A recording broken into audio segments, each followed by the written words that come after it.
The Outer Side is proudly supported by Tyre Gear. Head to www.tyregear.com to explore the wide range of high-quality camping essentials, including guy ropes, screw-in tent pegs, tie-downs, and heaps more. Tyre Gear. Adventure secured. Dog and Gun Coffee. Check out www.dogandguncoffee.com to grab yourself some bloody good coffee, ready for adventure. G'day and welcome to The Outer Side. I'm Tony, and in this episode I'm joined by Tyler Thompson, also known as Tylzzz. Welcome to the show, mate. Cheers, mate. Thanks for having me. Thank you for having me in your shed. Yeah. Now, before we get started, I'm going to ask you the fast five. So I'm going to ask you 5 questions and you answer with the first thing that comes to mind. Yeah. What is your dream car? GQ Patrol.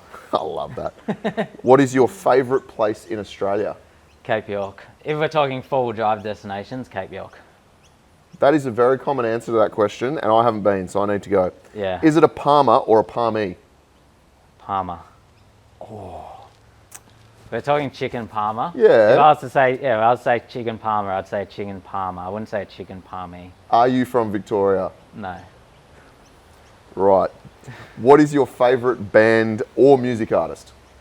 Oh, I'd probably have to go back to Eminem, I suppose. Like, I enjoy a wide variety of music these days, from old school to rap to rock to everything in between. But through a lot of my high school years, I grew up listening to Eminem, and he'd probably fall into the classic. Agree. Do you like his latest album? Yeah, I like them all. Probably more his older stuff, I would enjoy every single song on the album, whereas the newer stuff, you might enjoy half the songs and the other half you don't really listen to. This is a bonus question. This is not part of the Fast Five. Do you listen to country? Nah. Thank you, finally. All these people, I ask these questions and then they say someone I've never heard of and I'm like, what sort of music is that? And they go, country. I'm like... No, that's, I don't listen to country or like opera or stuff like that. But I listen to, your 80s, 90s rock, like your modern day rock, rap, or different sort of things. Like Blink 182, Gang of Youths, I don't know, mix of everything. Really. You can create playlists for me. I'm down with all of that. What would you eat for your last meal? Maybe Mexican. Mexican's a favourite in our household, a good Mexican feed. Solid. Yeah. All right. Now that we got that out of the way, obviously you're a YouTube content creator. You do four-wheel drive content. You've been doing that for a while. Yeah. But how did that start for you? Like, did you grow up four-wheel driving and camping, or is it something that came later in life? So I grew up with my dad. He was an outdoors person. He did a bit of four-wheel driving. Like, he was a plumber. He had a four-wheel drive Rodeo work ute, which then he'd unload all the tools out of, put the fishing rods, rifles, swags in, push bikes. And we did some big trips through like the snowy mountains. We used to go out to west of here to Walker and stuff like that, just doing fishing, hunting, camping, and you might do a bit of four-wheel driving to get to those places you were going. So I suppose I grew up doing that. That gained me that experience and comfortability being outdoors, camping. And then I moved away from that. I went and lived in Sydney for 4 years, did uni, in 11 and 12. And after I finished uni, I didn't really have any part of camping or four-wheel driving at all. It was sort of the last thing I had an interest in. Yeah. And I was doing school teaching. So I did 4 years at uni as a school teacher. Yeah. I was a school teacher. And then my oldest son now, who actually starts high school tomorrow, when he was about 3, 4, his mum and I weren't together, so it was like a lot of time of him, just me and him, and I was looking for activities that we could do together. And I wasn't a people person, like going to the shopping centres or crowded places. That was my nightmare. Like, I'm finding it much more enjoyable just him and I, like going to the beach or going outdoors. So I wanted to go experience the outdoors, do things with him. So that's where I developed an interest in. I was like, I should get a four-wheel drive, and then we can drive to a waterfall or we can drive on the beach. I wasn't thinking, I want to build some hectic four-wheel drive, do obstacles.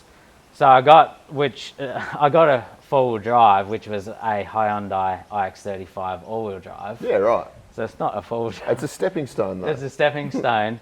So I took that on the beach. It overheated shut down, got bogged. Yeah. I took it out the bush, tried to drive it on a track, got bogged. My stepbrother came out to try and rescue me. He got bogged. We had to walk and get a farmer with a tractor to come pull us out. I worked out I didn't actually have a four-wheel drive. So then I got a Navara. Yep. So that was my first proper four-wheel drive, a D23 Navara. And then, yeah, you know, we took it to some basic place, and I was like, oh, I want to go to this place. Looks like I need some tyres or whatever. And I had no clue. Like, you know, someone was like, oh, you should get mud tyres. I was like, what the hell's a mud tyre? Yeah. You know, a tyre's a tyre. And then, you know, people are like, oh, do you have coil springs in that thing or leaf springs? I'm like, I don't know. Yeah. What's a spring? So like, I literally had no idea. But yeah, did a few basic mods to it, and I was on YouTube at the time, like, you know, searching up, trying to learn places to go, things to do to your four-wheel drive. So this has been a long answer. No, it's a brilliant answer to your question. But yeah, that was the timeline of events. So I was on YouTube searching places to go, mods to do to my four-wheel drive. And then, yeah, I was just learning, and we're going to places. Then I was like, oh, you know, Kai and I are going to all these cool places. I should just, you know, get some photos and get a bit of footage too. Yeah. Maybe I'll post my own YouTube. Like back then, there wasn't many people doing it. I'd watch like Ronnie Dahl, four-wheel drive action on their DVDs. Like I'd get their magazine once a month and watch their DVD. And then there was another guy, Stefan Fischer, like all off-road. Yeah, all off-road or something. So there was like 3 channels at the time. Yeah. And I was like, stuff it. I'll like, you know, film some stuff. So I just bought like from Officeworks, like a $15 little phone tripod. And I think it was 2017. We did a trip to Sundown National Park and then over to Moreton Island. Yeah, nice. And I just filmed it on my phone and tripod. Like there was no talking, but I just pieced it together with music. Yeah. And that was where it started. And then it just built from there. Like it did.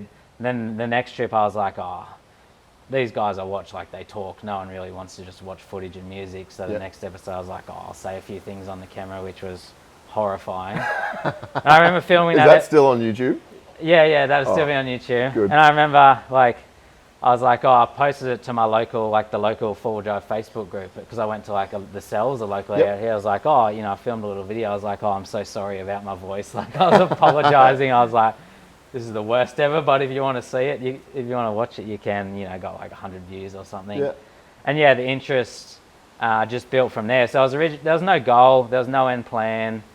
It was originally just a way for me to document the adventures and travels with myself and my son and sort of create memories, and I just thought it'd be cool to make videos on what we did. That's so good. And you could say that things have escalated since then. Yeah, definitely. Build up. So that was, what are we now? We're at the start of 2025. Yeah. So that was winter 2017. I posted that first video. So that puts me nearly 8 years. Yeah. And this is the start of my 4th year doing it full time. So I just did it part time as a school teacher, and then build it up enough. I remember it was about 27,500 subs at the time. And I was sort of pieced together about $1,000 a week I was making from doing the content. I'd had 2 sponsors at the time, had Patreon, and I was getting like YouTube ad revenue was like $250 a week. Yeah, okay. So I think there was like 4 $250 things I was getting a week. Yeah. And I lived at home with Dad. It was just Kai and I. I just had a car, so I didn't I didn't need heaps of money to do what I do. And that was also after COVID. Like I'd sort of been in and out of work during COVID, and like I was like, I'll stuff it. I'll just do something for yourself. Do something for myself. And it was sort of getting to the point where like it was a fair bit of work at 27,500 subs, and I was trying to put out a video every week. Yeah, which is hectic, right? Yeah, or every second week.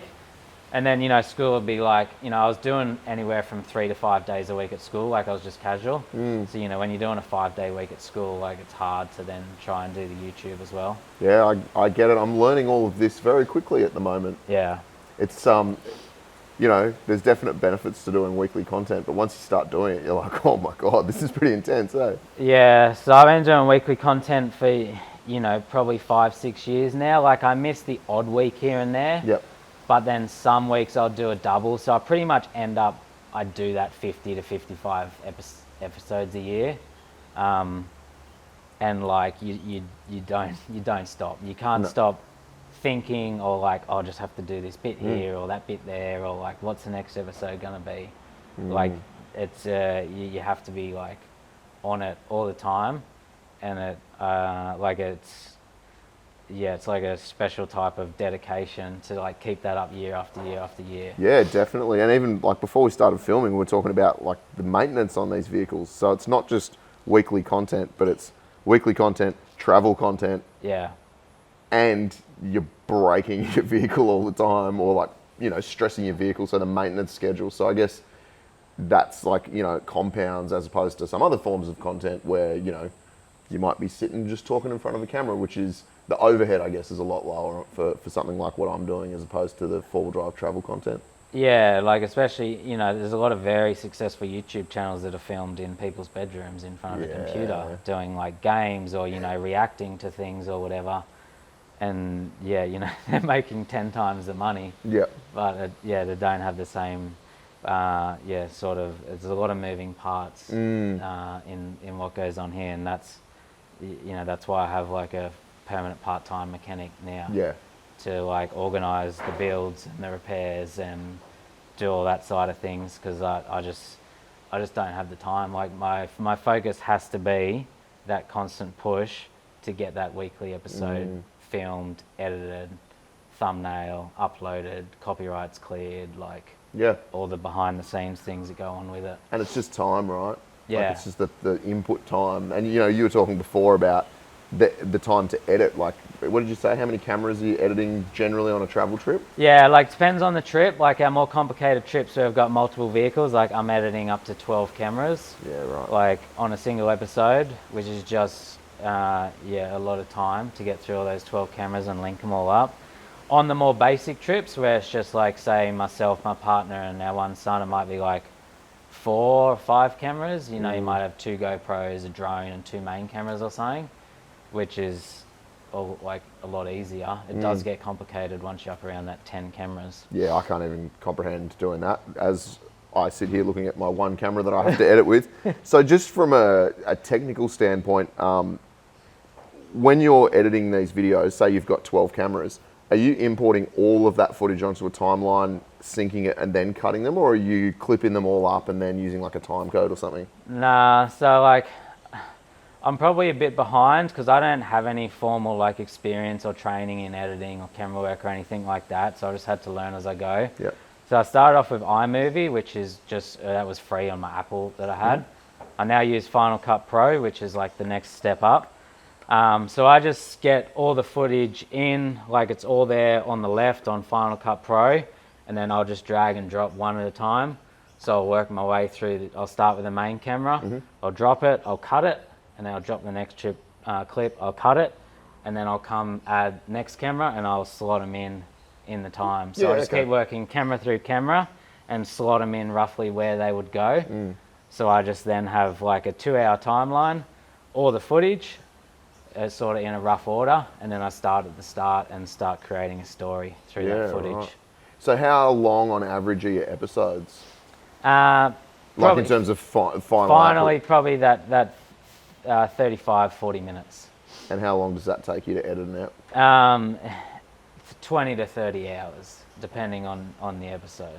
That adds up. I was talking to Paulie last year, and he was saying, I think it was TJ actually that originally said it, every minute of output footage is about an hour of input. Yeah, I don't think it's quite that much for me, but yeah, 40-minute episode.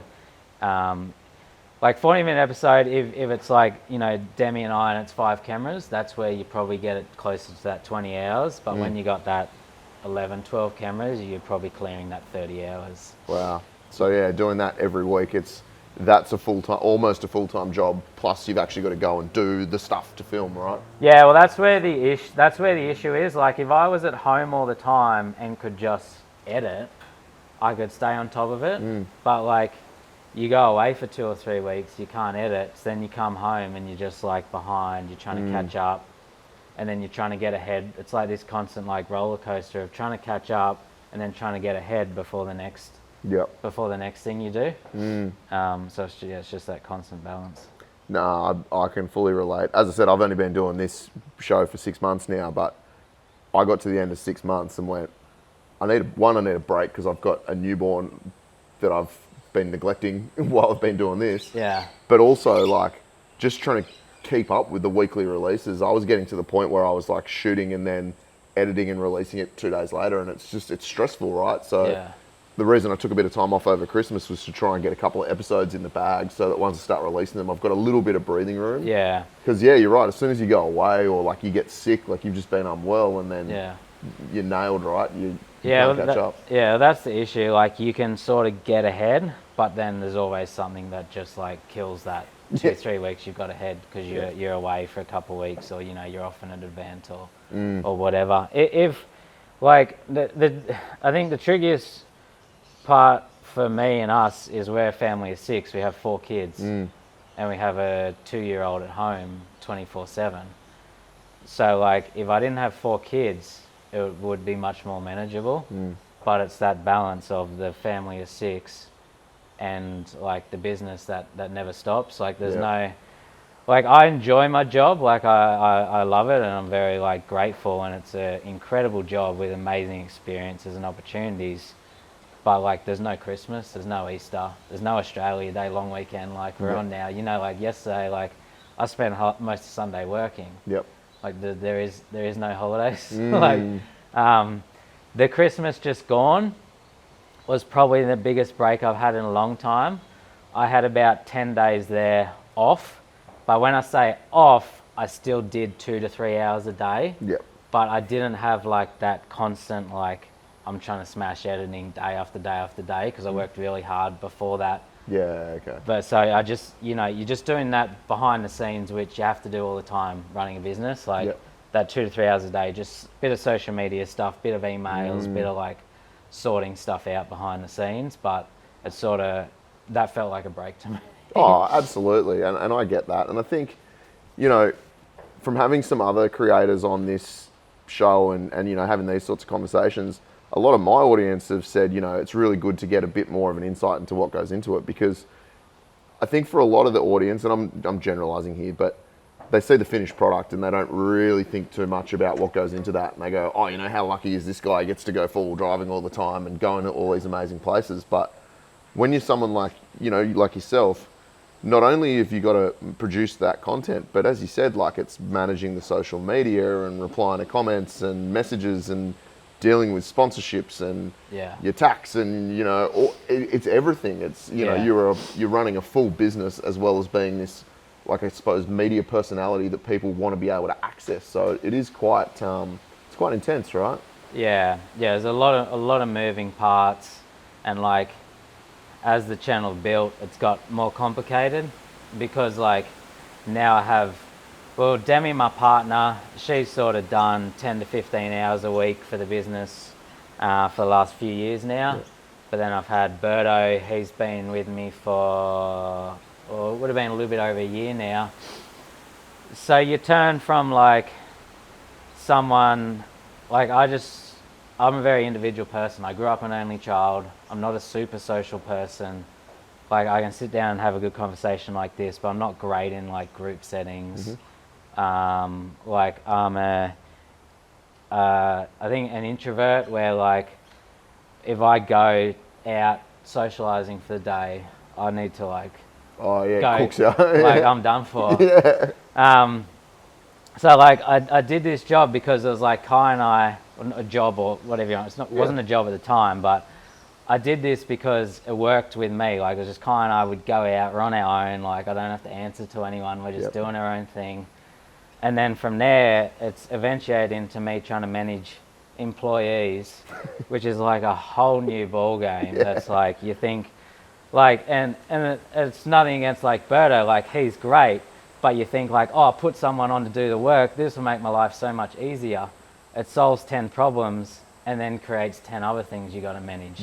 Like now, like now I'm trying to work with HR to make sure like a contract was done up, everything's like run above the law, like make sure his pay's done on time, like make sure his week's organized, has he got work to do, like there's just like all these moving parts which I don't have any qualifications for. I don't know what I'm doing.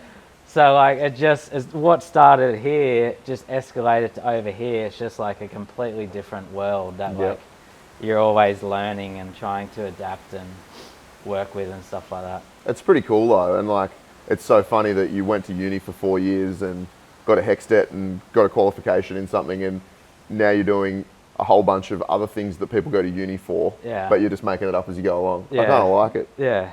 Like before I started this, I'd never taken a picture or filmed anything in my life other than on my phone. You grab your phone out and take something like, I got a Sony camera and I was like, I don't understand anything. I don't understand anything about editing. So, but I think when you want to do something, when you love it, when you enjoy it, and that's what you want to do, like you make it work. Figure it out. And I think like I've sort of shown that because I've never had any experience. I never had any qualifications. And I'm pretty bad at talking. I have like a monotone voice. I have a naturally monotone voice. I'm not a social person. I'm not good at talking. So I've made it work in a job that like is the opposite of the skills. You need to do all of those things. So I think if you want something, you can make it work. Yeah, and like you were saying before we started filming, or we may have started filming and I hadn't introduced the show. I don't know. Yeah. But you made a comment about what you think is important to your audience, and you said like 50% of it's the story. Yeah. And I think that's right. And so you might think you've got a monotone voice or you're not good at talking, but your audience obviously likes watching you and they like the stories that you're telling. So you've found a way to make it work for you, right? Yeah, I think I've tried to have my content informative. Because I think, there's different ways you can make content work. Like Birdo's funny. Yeah. He's funny on camera, so he makes that work. Yeah. Whereas I can be informative on camera. And when I first started, like, as I said, there wasn't a heap on YouTube. So I was just like doing trip episodes to these places, and I'd sort of, show the tracks, like talk about the tracks, what you need, or, good spots to camp, that sort of thing. So people would come onto YouTube, and maybe it wasn't the most interesting episode, but they got the information they needed. Yeah. So like they'd be like, now I can go to the high country, like, and I've got some good places to start me off when I get there. So I think that was where it worked for me, the information, and it was just like, I think people related to it as just like myself and Kai. That doesn't surprise me at all, because before you did all this, you chose to be an educator. Yeah. So, it's like a natural progression in some respects that you're now using those same skills to teach people about other things. And I can tell you now, you're absolutely nailing it. I went to Kangaroo Island last year, and we came back along the Great Ocean Road. Yeah. And I watched all your Great Ocean Road content from years ago. Yeah. And to find out places to go and all that sort of stuff. And, I'm sitting there like writing notes in my phone about places that you went around the Grampians and all that sort of stuff. And like, we went to a bunch of those places. So I think there's definitely an element to that. And, what you just said is so pertinent, and I wish more people thought the same way. It's like, you shouldn't be trying to act as someone that you're not, like you're yourself. Like Birdo's a clown and he acts like a clown, and so he's good at it and it resonates with people. And I know for me, like, I can't watch people when that they're acting. It's not them. Yeah. It doesn't seem as authentic, right? Yeah, I think you can just be yourself and find that way to make that work. And for me, that was just like, that was just being informative, being like educational or whatever, and just like showing people things that they're interested in without like, I didn't really have to do much beyond that, I suppose. Yeah, and you said yourself, like, you didn't know what you were doing. I've paraphrased, but you didn't really know what you're doing, and you sort of learnt. And I guess from an outsider's perspective, I've been watching you for a long time, from when you had your nav, and you can see, like, even as a four-wheel driver, and your technical knowledge has grown, and you've always been really open with that, right? Like, if you don't know something, you're like, I don't know. So I think that's cool for people to be able to relate to that. Yeah, like I've definitely learnt, as I said, I can't remember if the camera was on. No, it was on. Like, I didn't know like what a mud tire was, or a leaf spring, or anything like at all. Like, I was the least car person. Like, I couldn't. I'll be lucky to change a tire. Yeah. I couldn't do an oil filter change or anything. But that's not what it was about for me. Like, I just wanted to go on adventures with my son. Yeah. So like it didn't matter. Like I cop that a lot now. Like, oh, you know, you don't know anything about cars. Like, you don't work on your own cars. Like, Berto does everything for you. But like, I think it's good, especially the point I'm at now, like to know some basic skills when you're doing remote travel, which I've learned and picked up over time. Like, I in a patrol, like I can change a wheel bearing now. I can change a front CV. Like, I can pull and, you know, basic stuff. I can change an air filter. Like, I can pull and put the basic stuff back together. Like, don't ask me to do like an engine swap or something. Yeah. But, you know, I can do the basic things, which I think is important if you're going to do a lot of it over time. But I don't think you need to like know everything about cars and work on your own cars. Like, I just want to go full driving. See, I'm so glad that you said that, mate, because there seems to be like, there's like a little bit of an attitude in the four-wheel drive community that, you know, you got to do everything yourself, and if you pay someone to do something, or if everyone's not a mechanic, then, you know, you're somehow inferior. And mate, I'm the same. Like, I don't want to be a mechanic. Yeah. If I'd wanted to be a mechanic, I would have been a mechanic. Yeah. I chose to work in marketing because that's what I'm interested in. And I mean, I have a basic mechanical understanding. Yeah. But mate, if you ask me to, you know, rebuild a diff center, I'm just going to look at you like you're from outer space, right? Yeah. Like, I'll give my diff to a diff specialist and I'll pay him. And I don't think that should be like looked down upon, right? Yeah. Like, not everyone has to be a mechanic. It's nearly like this like elitist like attitude. Yeah, you've got to have the status. Like, if you can't do it yourself, then you shouldn't be allowed to own a four-wheel drive. It's I bought a four-wheel drive because I wanted to go to cool places. Yeah, it's something I cop all the time.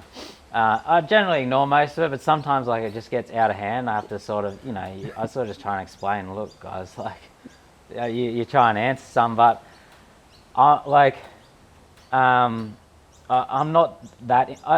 I've grown interest in building cars. I definitely have an interest in it now. But like in the start, I just wanted to go on trips. Like, I don't care about the car. Like, it's not a tool, about, right? It's a tool for me and my son to go out, enjoy these incredible places. And then like I learned things over time. But like as the business grew, you know, there's a lot of car breakages, a lot of complicated things going on. So like it was a smart choice for me to put on a mechanic to do that.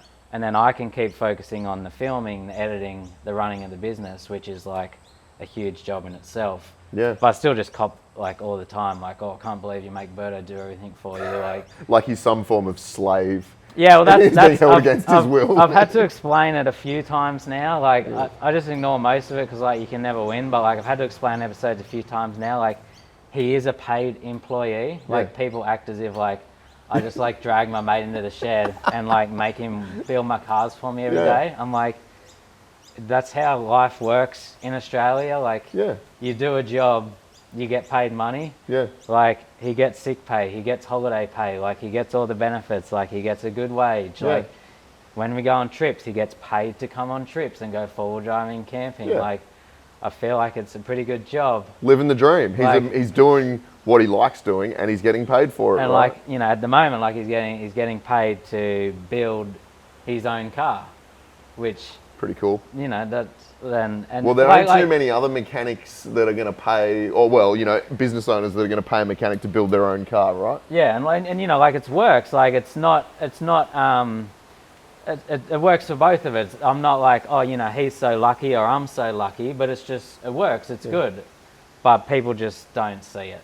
People just see it as me being lazy and forcing my friend to do all the work for me for the fun of it sort of situation. You're just standing off camera pointing a gun at him. Yeah, like, I'm sitting in the corner like, you know, sipping lemonades and cocktails for the day and like, but yeah. It's a bizarre mentality though, because, you know, like, where does that mindset stop? So it's like, you know, if you need to rewire your house, should you be doing that yourself as well? Like, if your sewer's blocked, should you be unblocking? Like, why do you have to do everything yourself? Like, I think it's quite normal to pay people who are trained and experts in a field to do a particular thing. Well, he's way better than me at mechanic work.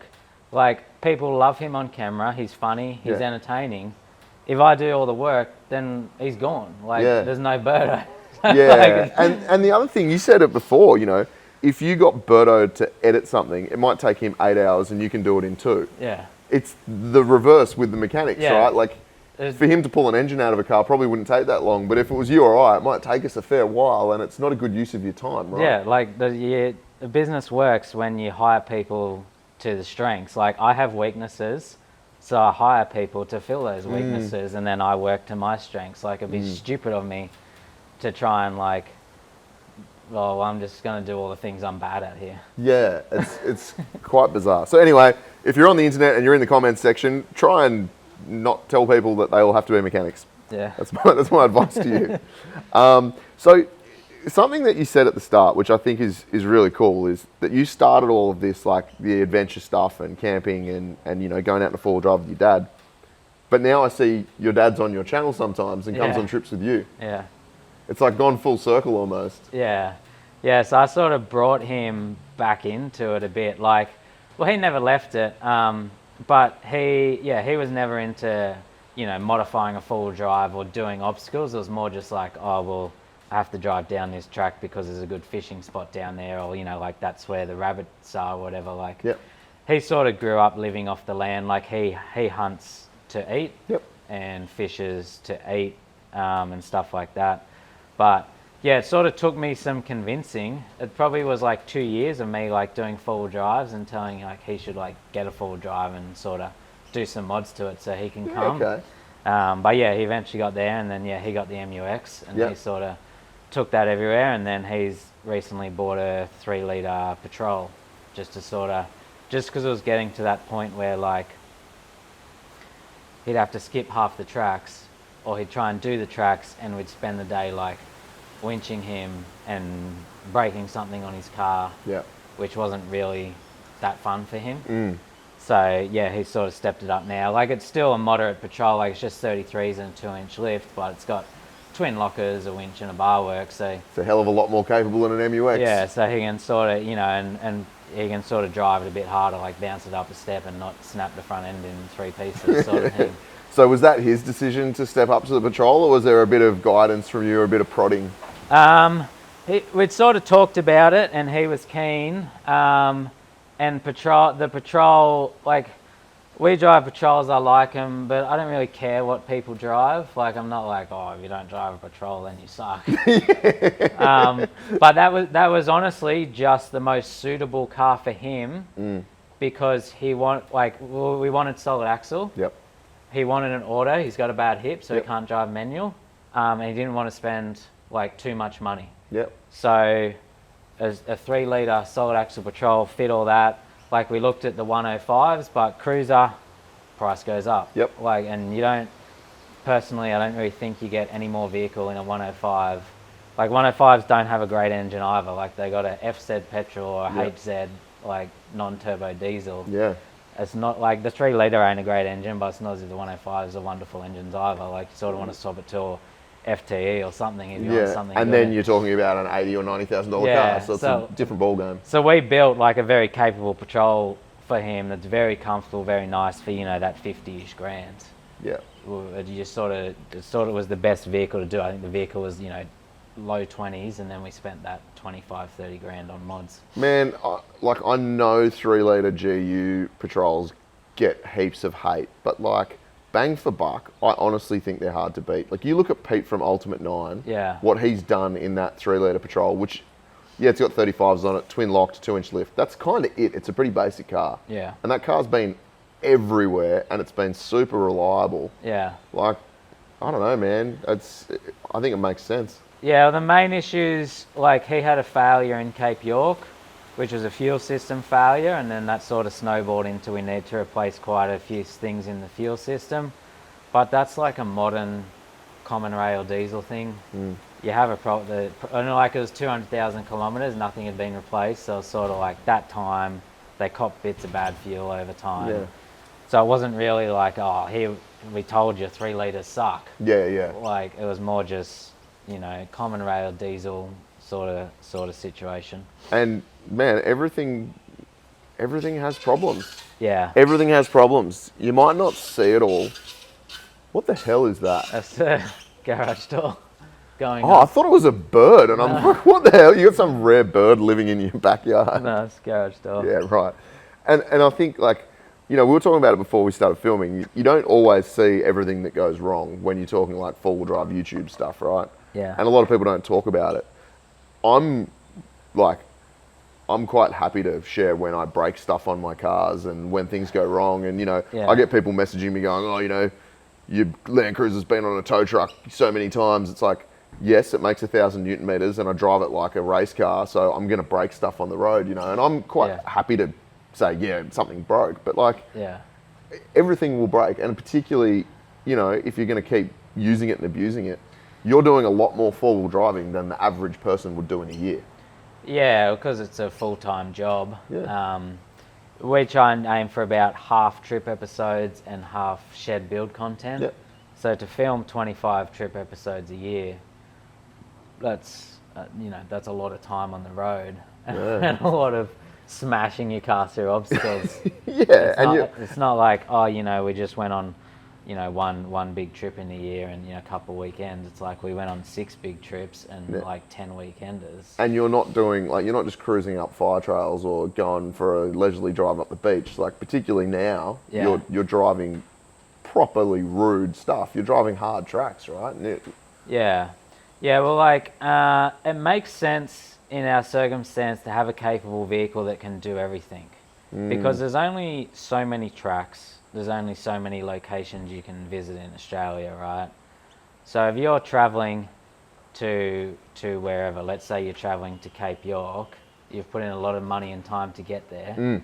You go there in a stock standard vehicle, you can still have an incredible time. You can see a lot of cool places, but you can't do everything that you can do in a highly modified vehicle. Yes. So you can go there in a stock standard vehicle, have a great time, but you're probably only going to get half the content you would in a highly modified vehicle because, we can do that extra track and take on that obstacle, in a reasonable and safe way. Yep. So we can go to places and get a lot more content when we're there, versus going to places and only being able to do half the stuff. Yeah, and like you were saying with the MUX, you have to drive around harder obstacles or potentially break stuff. And as much as people like seeing stuff get broken, there's a limit to that, right? You don't want to just see an IFS car just snapping in half every time and then you sitting on the side of the track changing CVs, right? It gets boring. Like it was 12 months ago now, and I think that was one of the deciding factors. Like we went down to the high country and I had the Patrol, Berta had the Patrol, and Dad had the MUX, and the first day, we wanted to do Mount Sunday and Jeep track, and it was wet, and we're like, we just cannot take this car through here. We're going to spend 3 days out here, winching broken things. So we had to send Dad around and meet us at the other end, and he had a good day. Yeah. But it's still it's not the same, right? It's not the same. You want him to come and enjoy it with you, sort of thing. So that was starting to happen more and more, and then we'd be like, oh, we're going to Waddingans this weekend to do all these hard tracks, but probably not smart for him to come. You're not invited. So sort of thing, because we did it. I went from Tasmania to all the way up to Cape York in an IFSU and did every single thing you can do in an IFSU.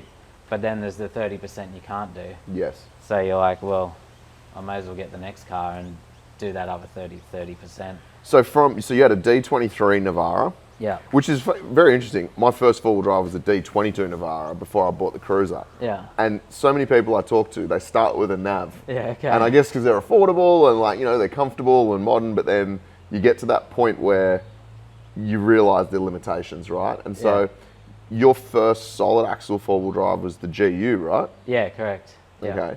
So you just sold the GU? Yeah. And that was a petrol motor, is that right? Yeah, so that was a TB48, so 4.8. Big boy. Yeah, 4.8 litre petrol. It was a great car. Yeah. Great car. Used a fair bit of fuel, TB48, and the GUs are quite they're quite big. Yeah, big body, right? Yeah, once you've driven a GQ, and if I'm going to do hard tracks, makes much more sense. There goes the 80.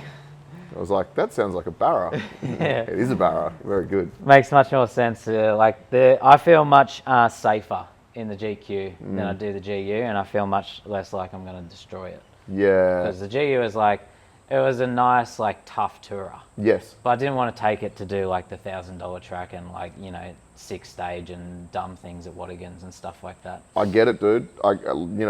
That's why I built the GQ Ute, right? Yeah. Like, my 80's too nice. And what you just said is absolutely true, like, about feeling safe. Yeah. Like, my 80's capable, right? It's on 35s, it's twin locked, it's got all the gear on, it's got reductions. It's a super capable car, but I feel like it's going to flip. Yeah. Whereas in the GQ, like, it just feels stable and you just feel safe in it. It doesn't feel like it's ever going to go over, Yeah, and that's how I felt. And we've just built the Barra 80 Cruiser. Yeah. Which, that's sort of a tough tourer.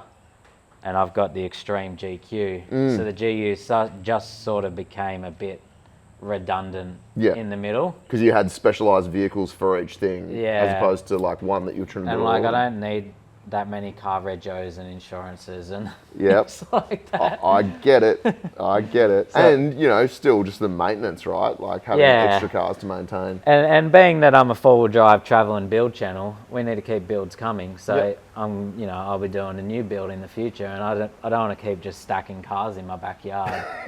So you'll need a really big shed. Yeah. So you sort of have to move some of them on, and I didn't want to move on the Barra 80 Cruiser because we just built that and it took us 2 years and a lot of money. And the GQ cost me a lot of money and is worth a lot of money to me, but not worth much money for someone to buy. Oh, it's killer, isn't it? Yeah. That's like the GQ Ute that I've got. Like, it's had so much money poured into it, and I was driving it up here today, and I'm like, this car's worth nothing. Like, it's just, it's like it's mashed all the panels. It's like got rust in it. I'm like, oh, the input cost versus what it's worth, but like, you wouldn't sell it, right? Because then to build it again, you know what it's going to cost. Yeah. So you went from a Navara to a GU to the GQ. So that's all a pretty logical progression. Yeah.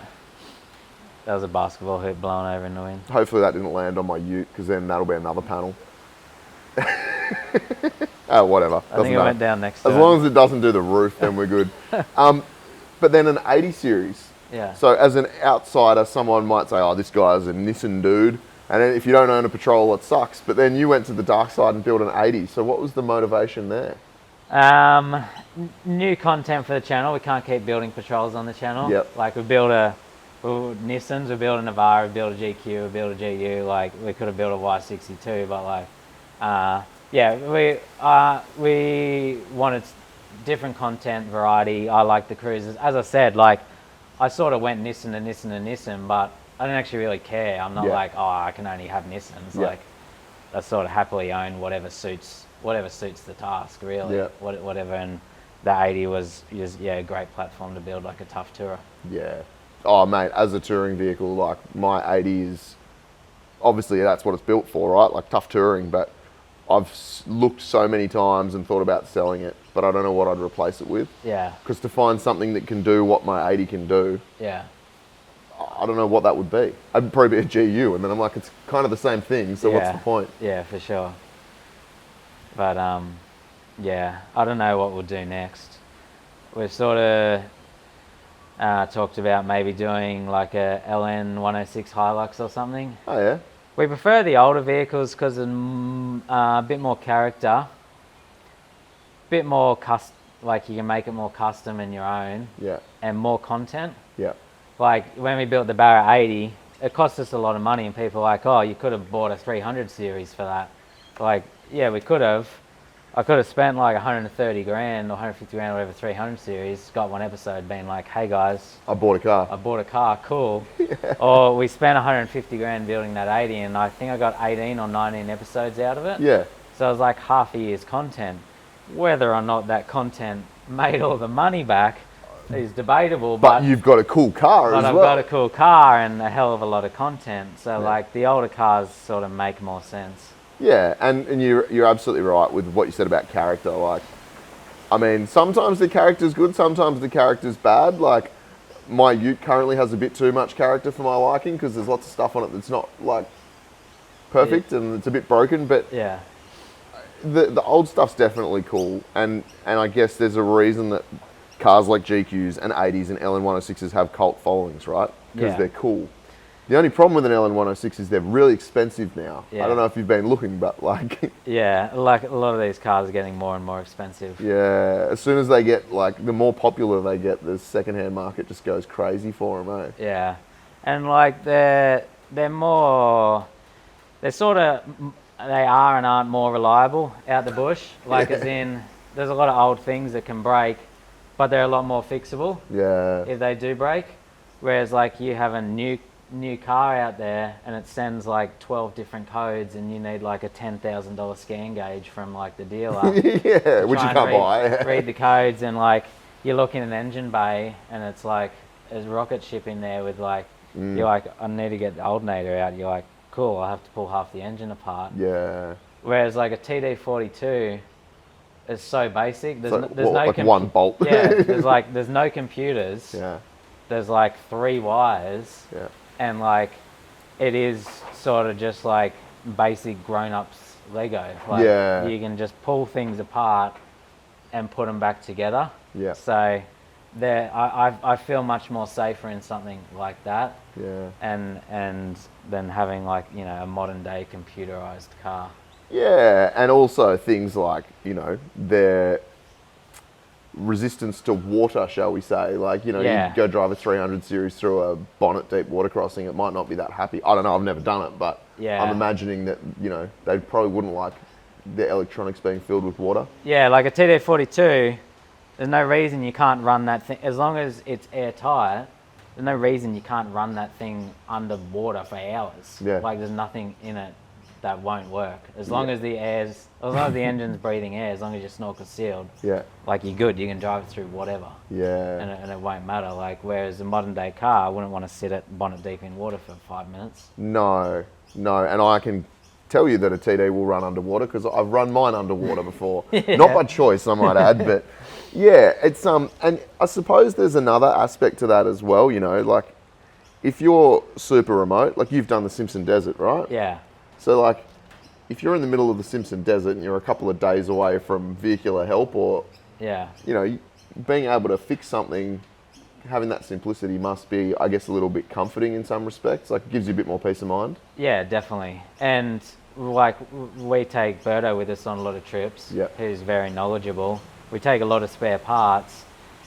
And worst case, even if he's not there and I've got the spare parts, I can probably call a mate and be like, talk me through how to like fix something or how to diagnose something. Whereas, you know, modern cars with all the electronics, the engines, like the autos, like, you know, you get one code thrown and like you're done for. Yeah, or goes into limp mode and it's a very slow trip home. Yeah, like, oh, it's in limp mode. I've got like 650 sand dunes to get up. Now it's going to be a long week. Absolutely. So have you done the Simpson once or have you done it more than once? Once. Yeah. And you towed through there as well, didn't you? Yeah, we towed the OP2, like Opus camper trailer through. How did that go? Yeah, it was fine. Like, I drove it up every dune. Like, there's 1,100 sand dunes. I think there was 6 or 7 that I had to have a couple of goes at. So it's pretty good. Yeah. Hit rate, I suppose. Yeah, it's definitely doable. We did it the difficult way, which is east to west. Yep. If you did it west to east, like... Yeah, you're going up the more gradual... Yeah, like it'd be even easier. You sort of wanted decent, capable car, I suppose, to do it. Like, you sort of had to give it a bit of momentum up a few of the dunes, which, you know, a solid axle can sort of bounce up and flex and handle it. So what did you tow it with? Was it GQ or GU? GQ. Yeah, all right. Yeah. What was your fuel consumption like? I actually calculated it all. But I forget, it's at the end of that episode. I know the GU, the TB48, was like 25 point something. Really? That's not bad. And I was not towing. I think the GQ was like low 20s, like 22, 23 or something. So good. Something like that. I think we took 180 litres of diesel for it, maybe. My FTE 80 on Fraser was using 30 litres per 100. Now, that may be the way I was driving it, but... If you're in the 20s, I reckon that's more than acceptable. Yeah. Yeah. Would you do the Simpson again? Yeah. Yeah, for sure. I've already said that we would do it again. Like, you do it, and it's an incredible experience. It's also, it's a bit tough. Yeah. like, which I suppose you expect from crossing a desert. Yep. Like, I remember, midway through the afternoons, and it's, that mid-30s, and you're on your 292nd sand dune you've driven up for the day, and it's like 3 o'clock, and you don't want to pull up, because if you pull up, you just sit there in a sweltering heat, and like 7 billion flies Yep. eat you alive, and you're like, what am I doing? Yeah. I could be like sitting somewhere on a nice creek now. I could be at a beach. Yeah. It's I've only done it once as well, and I did the same as you. We did QAA and French line east to west, and I loved it. Right, like for me, the silence, the solitude, the remoteness, the scenery, like everything. I thought it was really cool.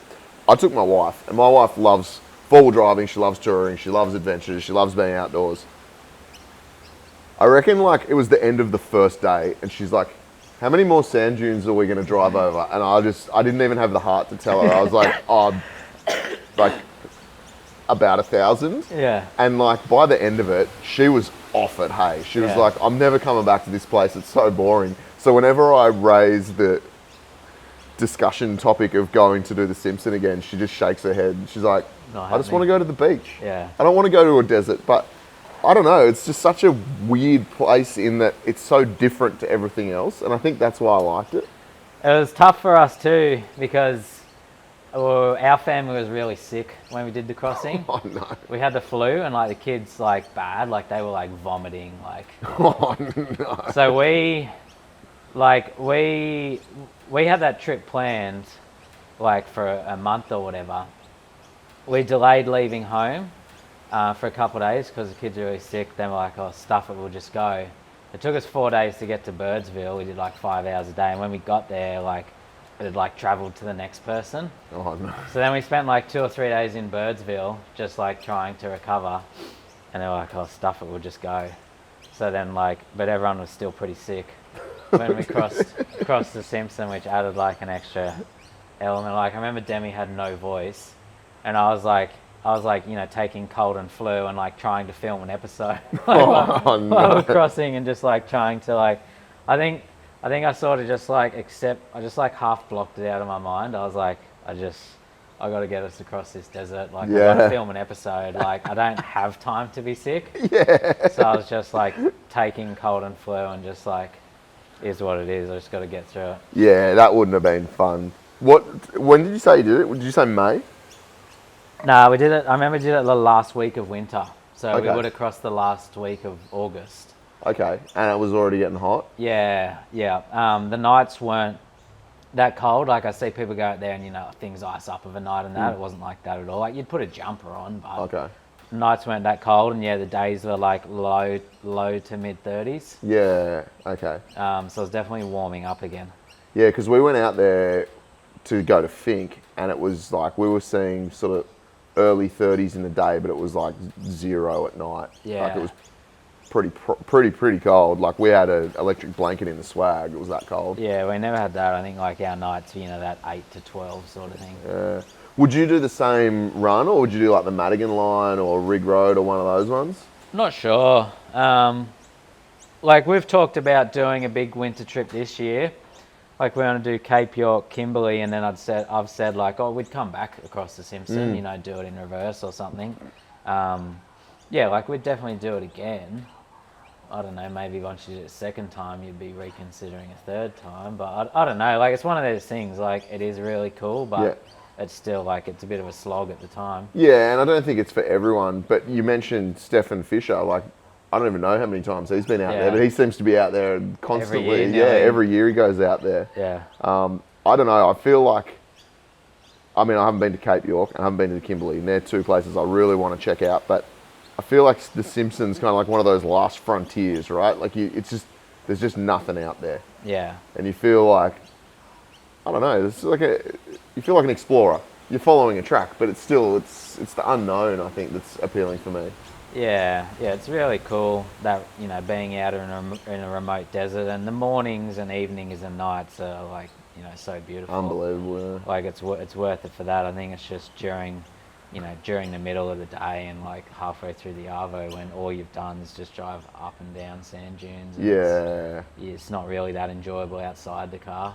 Yeah, it's pretty rude. And the flies, man, the flies are out of control. Hey? Yeah, like you sort of have to take a fly net with you. Yeah. Like flies don't really worry me too much. You know, you get flies when you go places, but it's a new level out west there. Man, I've got photos we had a cameraman when we went, and I've got a photo of him like eating a wrap inside a fly net because the flies were so bad out there. Like you couldn't open your mouth because you'd get like three flies in straight in. Yeah. Yeah, it's next level.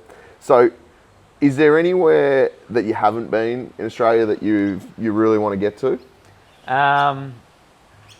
Like we'd love to do. We sort of haven't been, like we're on the east coast of Australia. We've worked our way up and down the east coast multiple times. We've worked our way out through the centre of Australia, but we haven't been beyond that. So Okay. I'd love to do Western Australia, like Kimberley, Pilbara, that west coast over there, and then down the south, like the southwestern beaches, like all that coastline along there. Like it's just time for us really. Like we've got, as I was saying to you earlier, like we got 4 kids, like 3 are in school. Like we're a blended family where kids have other parents and other extended families. Yeah. So it doesn't always work to be like, oh hey, we're going away for 2 months now. Bye. Yeah. So like, and you know, it's like I leave Demi at home while I go away on trips, but you know, after about that 2.5, 3 weeks, it starts getting like pretty difficult. Like, sort of can't be able to be like, and I don't want to go away for like that long as well. Like, you know, we've got a young kid at home, so we've got, you know, he's like 2, Yeah. and I can't take him on the big trips. And, you know, I start to miss the family too much. You know, I don't want to miss them growing up and things like that. I totally get it, man. I totally get it. Look, we were talking about it briefly before we started filming, and I don't know, for me, having my daughter has fully changed my perspective. Like, I travel a lot for work. It's a necessary part of my job. Yeah. But like, once you introduce kids into that equation, like, one, it puts additional pressure on your partner. Yeah. But also, like, you miss them and you want to, not that you don't miss your partner, don't think I'm saying that, but it definitely changes things. So it makes it hard when your job involves, or your business involves, going away, right? Yeah, like any more than about 3 weeks, and I want to be home, like, you know, with Demi and the kids, and yeah, as I said, like, you know, they got schooling and stuff. Like, we pulled them out last week to do Central Australia for like you know, I was in school holidays, but I think they also missed 2 weeks of school maybe. Yep. But you know, you can't do it all the time, and as I said, like, you got to make that work with extended families and other parents, things like that. And Kai starts high school this year, and you know, like, I want to do some big trips this year, but I sort of can't be just pulling him out of high school all the time. Like, it's sort of starting to get, you know, important now for his education and stuff like that too. Yeah, it starts to have an impact on their, like, chances of success, right? Yeah. So you know, like, yeah, coming back to the original question, we do want to see more of Australia, but it isn't as simple as you know, you'd want it to be. Like, there's a lot of moving parts and things to make work. And as I said, like, we did that big Central Australia trip, you know, which was, well, that was a year and a half ago now, or, you know, 14, 15 months ago. Did Cape York last year. We'll try and do something this year, but yeah, like, to get to Western Australia, it's a big commitment. It's a killer, eh? Like, that's the one state that I haven't been in my 80.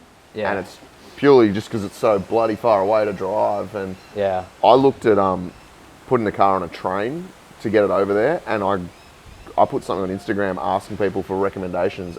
I got back like 50 horror stories of people's cars getting stolen or disappearing for 3 months, or getting parts taken off them, or getting damaged, or like, Yeah. Okay. I just heard so many bad things, and I was like, maybe you do just have to drive it, but it's just in transit time to Perth. It's, you know, the best part of a week, and then you've got the same coming back. Yeah. And it's not a small state. No. So, you know, it's what, 5-6 weeks minimum. Yeah. Yeah. It's a long drive over there. We've even looked at, like, putting the car to go to New Zealand. Oh yeah. Be cool. Like, it's definitely on the cards. It did get complicated once we looked into it. So, like, you have to have your car, like, fully clean. immaculate, which, you know, that's not a huge deal, but it was from what I spoke to people, they normally deny you, and then they charge you a cleaning fee. Oh yeah, okay. So that's just like part of the the racket. Yeah, and then you have to have your car fully empty, so you can't take a single thing. So you'd have to go with like no swag, no fridge, no tools, no spare parts, Yeah, no right. nothing. So you'd have to get it shipped separately in like a shipping container or something. Okay. Like put on a pallet, which would then be like another cost, another organisation, another thing, or you'd have to buy it all over there. And then when you get to New Zealand, your car has to go through a WAF, I think it is there. Yep. And like an inspection when they get to the docks. And I have a highly modified four-wheel drive. Are they going to deny it or not? So you spend all this money and time getting there, and they're like, sorry, send that one back. Yeah, right. And then my other concern is getting the car back into Australia. Yeah. Or even worse than New Zealand. Yeah. So I think I'd like, I don't know. It just ended up being a bit of time and money and organising. Plus it's like a 15 grand to get it there and back. Yeah. So we have considered doing stuff like that, and it's still in the cards, but nothing's as easy as you'd like it to be. Nah, and then you go, you're better off just buying something over there. Yeah, and then we've talked about that too. And just go over there, drive it, have fun. It might not be the same as your GQ in terms of capability, but you know, you can still go over there, see the country, film a bit of content. I don't know. Yeah. We're going through the same discussion at the moment about the US. Yeah. Whether or not, you know, I want to do some driving over in the US. And I looked at like, oh, do we ship the GQ over there? Yeah. The amount of money that you spend shipping the car there and back, and the hassle, you're like, you can buy a pretty cool car already done in America. Yeah. Go over there, use it. And sell it again if you don't fully wreck it. Yeah, if I don't completely bin it, then just sell it. And I kind of think maybe that's a better option. Yeah. Yeah, which it probably is. Are you allowed to take stuff in your vehicle to America? Did you get that far? I didn't get that far, but I'm pretty sure you can, because it literally just goes in a shipping container. And I know when Sean sent the Dirty 30 over there, like, he had a swag in there, because when he got it out, everyone was like, what the hell is that? Yeah, because they don't use swags in America, right? Yeah, right. Possibly because of bears, but yeah, I'm pretty sure he could have stuff in there. Yeah. But again, you know, it's a big cost. So yeah, it's not as simple as just send your car to New Zealand or send it to WA. There's always cost and complexity, right? Yeah, that's sort of why we've done a lot of stuff up and down. Like, you know, even to get to Cape York's a mission, but I think it's 25 hours from our place, so you can sort of do it in 2 massive days or 3 days. So, you know, you sort of factor in a week, 3 days there, 3 days back, and a couple of weeks to do it. So, you know, you can do that 3-week trip. Yep. But yeah, once you sort of step it up into those further locations, it starts getting a bit trickier. Yeah, you're absolutely right. Mate, it's been really good chatting to you. I've known you for a while now, but as always with these conversations, I find out things that I didn't know about people, which is always really, really interesting. So I thank you for having me here, and thank you for sitting down for a chat with me. No, you're welcome. Thanks for having me. It's been good. Yeah, so if people want to find you and they don't already follow you, what's the best place? On YouTube. Yep. So we post weekly build and trip episodes on YouTube. If you just search my name, Tyler Thompson, it'll come up. And then I have Instagram and Facebook as well, but majority of our content comes from that YouTube. Brilliant, mate. Well, thanks again. Really appreciate it. Cheers, mate. And we will see all of you next time on The Outer Side.